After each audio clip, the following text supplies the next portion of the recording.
Shalom. Kol halal Yahweh Ba'ashem Yahushua Ba'ashem Rakah Kodash. Double honors to the elder apostles of GMS, including the elders that came before them that taught us His truth. Shalom and salutations to all the brothers that pushing the word in truth and in sincerity, the hopeful elect, Tabernacle of David. I'm the brother Yeshua. I'm back with a quick lesson here because this thing is falling apart. All right. You're barely going to have a military at all to fight this war coming up. And furthermore, they're going to institute this draft real quick and get a bunch of you down there into the Valley of Jehoshaphat so that you can be put to death as your judgment and punishment. All right, so quickly, let's get Revelation, because we have to establish. Let's see, we're going to establish what America is in this Bible. Okay, America is known as Babylon the Great in the Bible. So this is Revelation 11 and 8. And their dead bodies, whose dead bodies? The nation of Israel, Negroes, Latinos, Native Americans, and Seminole Indians. They're dead. They don't know who they are. All right. So this is figurative. And their dead bodies shall lie in the street of the great city. What great city? Babylon, the great city. Babylon, the great city. We're citizens of America, all right?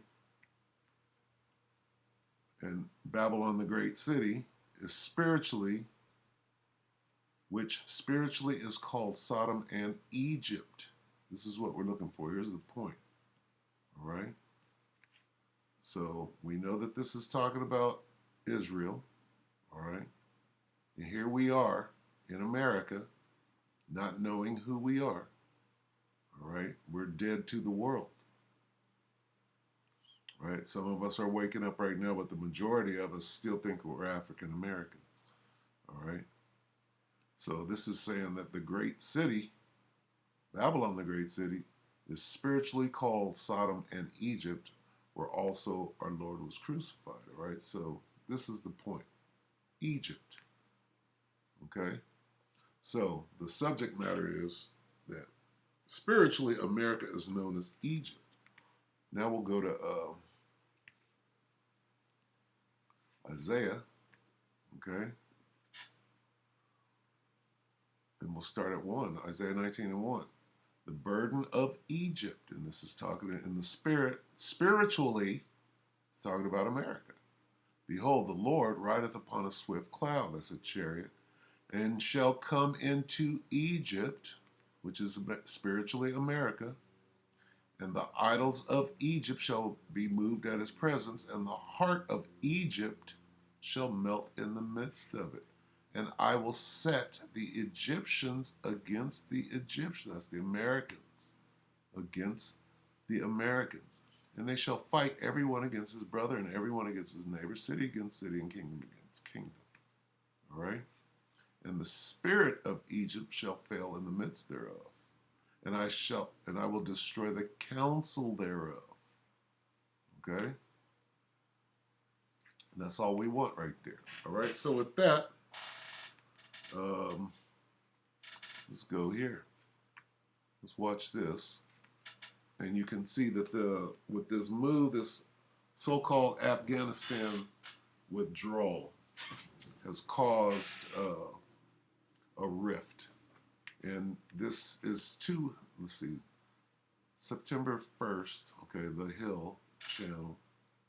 All right, so this goes back about 2 weeks, but it's very important as to what is going on now. Sometimes hindsight is 2020. So let's watch this. It's Kim Iverson, Enraged Marines. Viral video shows what's wrong with military-industrial complex, meaning this thing is falling apart from the top down. Okay, and they don't want to listen to the higher ups. They don't want to. The rank and file is falling apart. So let's watch it. A clip from that video. So in the current fallout of Afghanistan, a lot of Marines were posting on social media And in response to that, the Commandant published a letter, which is the Service Chief of the Marine Corps. And this guy is a major. Okay. All right. And that's pretty significant. All right. He's a major in the Marine Corps. So he's not like, first of all, he's not enlisted, right? And he's an officer. That's up there. So that's what they call the brass, okay? And I'm going to read from it. It was dated 18 August, so only a week ago. The Commandant, sir, you wrote, some of you may be struggling with the simple question, was it all worth it? We want you to know that your service is meaningful, powerful, and important. You fought. He's talking about, was it all worth it for the last 20 years? Everything that your whole military career. This dude was probably in for, I think like 17 years, and 3 more he could retire. The Marine to your left and the Marine to your right, you never let them down. Then you go on to say that, if we're struggling, we should seek counseling, which, I get it. People have killed people. Look at Esau the killer. He's perplexed. Okay, and this is pretty long, so I'm gonna shut up and let it play. But it's showing you that the wise men, right, are being there's no wisdom in Edom anymore. Okay, or these Egyptians, if you will, and is indicative of America as a whole. You could see that they don't even want to fight no more. Because what are we doing? He's saying, well, what are we doing? What are we doing this for? Okay, if we're gonna, this dude is perplexed, and being top brass, the dude is a major. All right, he's risking his whole career by even making this video and putting it out there, right? And you'll see the follow-up video that came after he caught hell, right? I've killed people, and I seek counseling, and that's fine. There's time. And you are a murderer. Let me just throw that. I've killed people. See, they call these like the Taliban. Oh, these are terrorists and da da da da. Well, what do they think of you? What do they think of this war machine called America? Going to other people's lands and killing children and families, and nobody's doing that over here. Except for the cops, of course, but what must they think? What are you a terrorist in their eyes? Place for that, but the reason people are so upset on social media right now is not because the Marine on the battlefield let someone down. That service member has always rose to the occasion, done extraordinary things.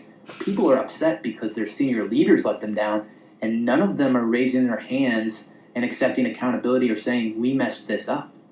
If an 05 battalion commander has the simplest live fire incident EO complaint, boom, fired. But we have a Secretary of Defense that testified to Congress in May that the Afghan National Security Force could withstand the Taliban advance. We have chairmen of Joint Chief, who the Commandant is a member of that, who's supposed to advise on military policy. We have a Marine combatant commander. All of these people are supposed to advise, and I'm not saying we've got to be in Afghanistan forever, but I am saying, did any of you throw your rank on the table and say, hey, it's a bad idea to evacuate Bagram Airfield, the strategic air base, before we evacuate everyone? Did anyone do that?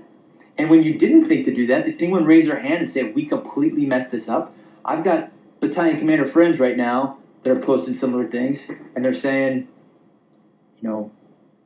wondering if all the lives were lost and if it was in vain, all those people that we've lost over the last 20 years. And he goes on to say that we're all part of a chain. While every link may not be tested, the strength of the chain is only as strong as each link, and you got to be, good link, something like that. This dude is dejected. His whole career, he's like, what have I done with my life? I've killed people. He realized that, we're actually the devil, and we don't really give a shit about other people's lives, and starting to understand it. And what I'll say is, from my position, potentially all those people did die in vain if we don't have senior leaders that own up and raise their hand and say, we did not do this well in the end. No, you did exactly what you set out to do. You just convinced yourself that somehow what you were doing was right. And it's not. See, and even me making this video, right, and what I'm saying, my commentary is the cold, hard truth. You got to look at it from both sides. What are the Afghans, okay, if somebody invaded America, took it over, had everybody at gunpoint, forced you to live by their rules, you wouldn't take it for a moment. You'd try to fight back, okay? Let's put the shoe on the other foot. What are you doing over there? Okay? You're over there for the poppies. Come on now. Let's get real. Let's get real about what's going on. All right? You're doing the same thing in Iraq right now. Okay? You're occupying a land that doesn't even belong to you. All right? Without that, we just keep repeating the same mistakes, this amalgamation of the... Yeah, Vietnam. Ring a bell? Same mistakes. Is it a mistake? Or are you doing the bidding of your higher ups and you get all the way up to the devil? But now you want to make an excuse for what you've known that you've been a part of. Okay, you rationalized it. Now look at you. Economic / corporate / political / higher military ranks are not holding up their end of the bargain. So the fun thing with the serpent is... Salakia. Yeah, the serpent. Here we go. Back to this serpent. I want to say this very strongly. I have been fighting for 17 years. I am willing to throw it all away to say to my senior leaders, I demand accountability. Now, after the video went viral overnight, Scheller posted on Facebook the next day that he had been relieved of command, stating, quote, I've been relieved for cause based on a lack of trust and confidence as of 14:30 today. My chain of command is doing exactly what I would do if I were in their shoes. A few hours later, Stuart Scheller posted again on his Facebook, this time saying he was receiving multiple messages from fellow Marines begging for him to remove the video out of fear leaving it up would come at huge personal cost. Scheller said he had time to think about it and went on to say, quote, we can't all be wrong. If you all agree, then step up. They only have the power because we allow it. What if we all demanded accountability, unquote? And then citing Thomas Jefferson stating, every generation needs a revolution. The Most High is showing this devil, holding a mirror up and saying, look at what you're doing. Look what you've done. Now, 2 days later, another video appeared, this time titled Your Move, where the lieutenant colonel retired his commission from the Marines after 17 years of service and forfeited his retirement, which he was only 3 years away from. After 17 years, I'm currently not pending legal action, and I could stay in the Marine Corps for another 3 years. But that dude is ruined. He's gone. He was getting big money to go out and kill people. Now he's all fucked up. They're gonna put him in an insane asylum. They're gonna put him in a room and say, "You're shell shocked. You're out of your mind." They shoot, and for him to go live and what do they call it, viral, and tell these secrets and snitch on these devils, that they swore an oath, okay? Because this is a big fucking club, right? Or what do you call it? Like the Masons are a fraternity. This is a fraternity like the Skull and Bones, and they're killers, all right? And I know because I was in a branch of the service. Now, I was all the way at the bottom, all right? I was a private. I never made any rank. They always kept me busted down. I was only in for 2 years. I could not wait to get out. Biggest mistake of my life, all right? But, I mean, you learn some training and stuff. I've never killed anybody. And whatever the Most High put me into that situation for, it was almost 40 years now ago. It's about 40 years ago, but anyway, look at this dude is ruined, all right? And the Most High is put a mirror in front of this. Look at what you've done with your life. This is who you are. You're a killer. You're a murderer. You was over there murdering people for the corporations. And that's all it ever was. And right, they pulled out because they don't give a rat's out of their businesses done there or whatever. What happened was the Taliban rose up and started burning down the poppy field. They're like, we got to get the hell out of here. We got no more reason to be here. All right? I think that's the path I'm on. I'm resigning my commission. Much like Pat Tillman, when he got over there, he quit playing football. I think it was with the Cardinals. And he joined, put on the uniform to go over there and fight after 9/11. All America, ooh, and all of that shit. He got over there and said, we're guarding Poppy Field. They killed his ass, friendly fire, so he would shut the fuck up. What do you think is going to happen to this dude? He's a Pat Tillman waiting to happen. As a United States Marine, effective now, I'm sure there's some MAR admin on how I'm supposed to do that, and I'll work through that. But I am forfeiting my retirement, all entitlements. I don't want a single dollar. I don't want any money from the VA. I don't want any VA benefits. I'm sure I'm entitled to 100%. I breathe. He's got the plague of the heart. He's bugged out. I don't want the money from you. Motherfucker, you still guilty. On the smell and smoke of burning shit for years. I don't want any of it.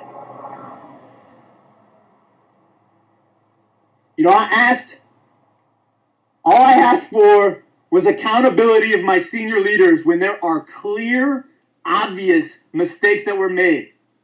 I'm not saying we can take back what has been done. All I asked for was accountability, for people to comment on what I said and to say, yes, mistakes were made. And had they done that, I would have gone back into rank and file, submitted, and accomplished what I wanted. The morning after I posted my video and I came into work, my boss came in and he asked me, what were you trying to accomplish? And that was a very tough question for me. And my response was, I want senior leaders to accept accountability. I think them accepting accountability would do more for service members and PTSD and struggling with purpose than any other transparent piece of paper or message. And I haven't received that. For the over $2 million that I would potentially receive in retirement for the rest of my life. You hear that? That's what you get for being a trained killer at the top level. For the however much extra the disability would be, I think that money should go back to all the senior general officers because I think they need it more than I do. Because when I am done with what I'm about to do, you all are going to need the jobs and the security. They're going to kill that guy like they did Pat Tillman. So what is he about to do? Well, he alludes to wanting to burn the system down. Yep, he's a goner. All right, so anyway, just to let you know, this is imploding. Let's get the scripture. Let's bring out some precepts there.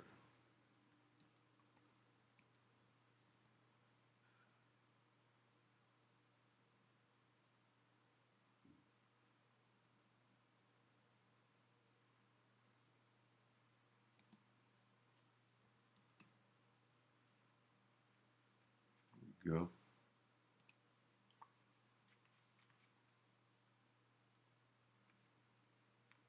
This is Matthew 12:26. And if Satan cast out Satan, he is divided against himself. How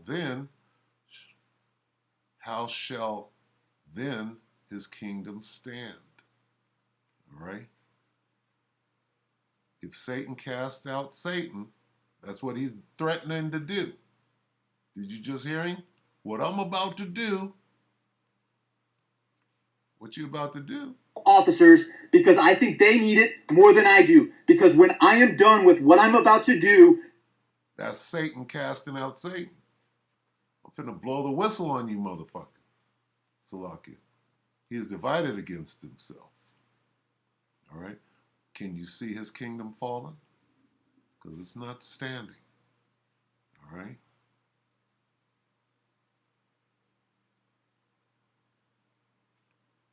Let's see.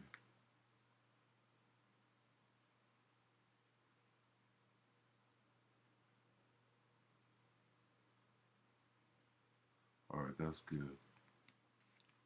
So that's what we see. We see Satan, okay, casting out Satan. We'll cut this short because I know it went a little long, Jerry. Jeremiah 50.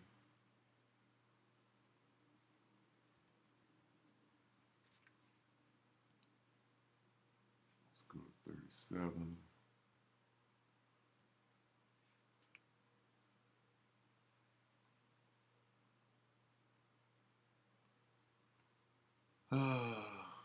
Let's start here at 35. A sword is upon the Chaldeans. Those are the wise men of the land. Right now is Babylon. The wise men in Babylon. Saith the Lord, which he's one of them. He's major. He's like top brass up there. All right. Saith the Lord, and upon the inhabitants of Babylon, and upon their princes, and upon their wise men. Okay.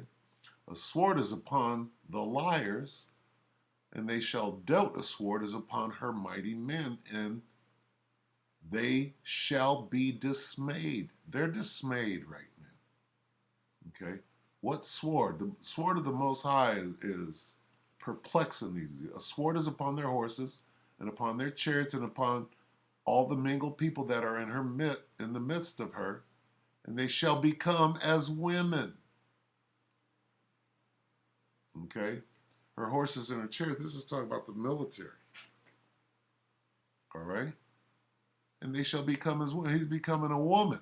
Nigga, you done went out there, trained 17 years. You fought and killed like a warrior, like a true murderer, and now you thinking about it? A sword is upon her treasures, and they shall be robbed. Okay? All right? Where are her treasures? Her treasures are right here in Babylon.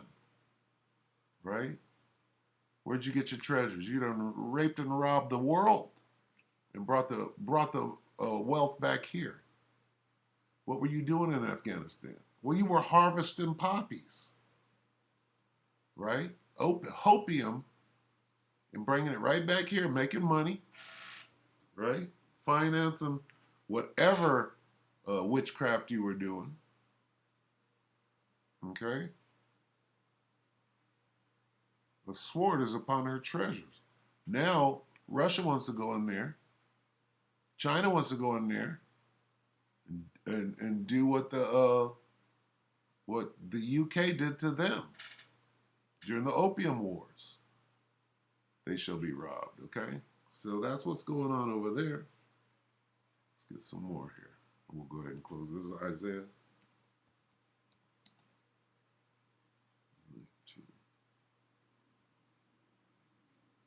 Back. And 16.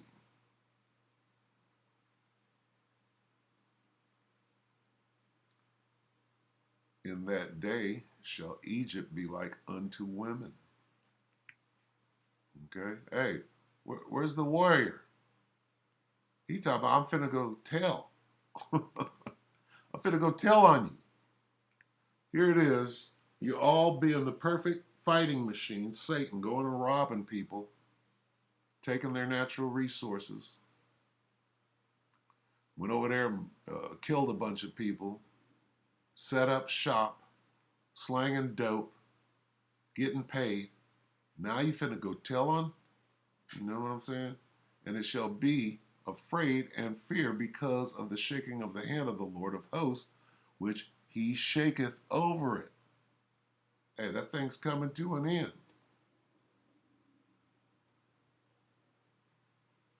All right, we'll just stop right there. All right. Hey, Egypt is finna fall.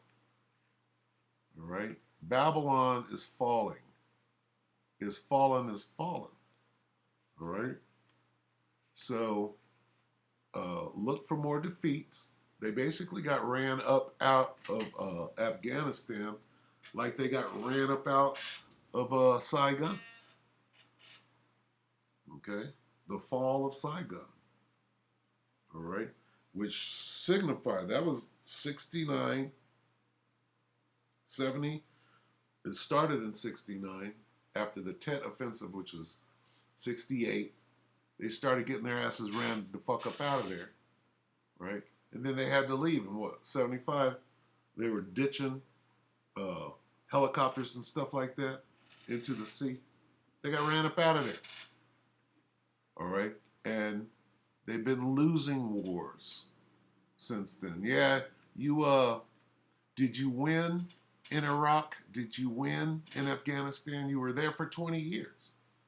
You destabilized a bunch of shit and sold some dope, but now what? Okay, this is the end. All right? So, what do you got to do? You got to try to bring in that NWO, right? And this is part of it. Go all the way past Babylon's military to the top, right? To the financial sector, which is London. What is it? The city of London? Babylon right here is the military force. The city of London is the financial force. And then you got the Vatican, which is the false prophet. But those that have the money, they're the ones that are destroying this corporation called America because they're done with it. All right. Why are they done? Because they're about to try to make a move. They know, let's get this on the way out. They know they have but a short time. Right? So they're trying to restructure everything, the Great Reset, before the Most High and the angels come back. Yahweh Shem Yahushai come back and takes them down. They know that that's about to happen. So they're going for it, right? With their magic and their witchcraft. All right, this is Revelation 12 and 12. Therefore rejoice ye heavens and ye that dwell in them. Woe to the inhabitants of the earth and of the sea. For the devil is come down unto you having great wrath because he knoweth that he hath but a short time. So all this stuff is going on simultaneously. You got World War III. You got the wicked jump shot. You got the MOTB coming up. We're so close to the end. All right. One more.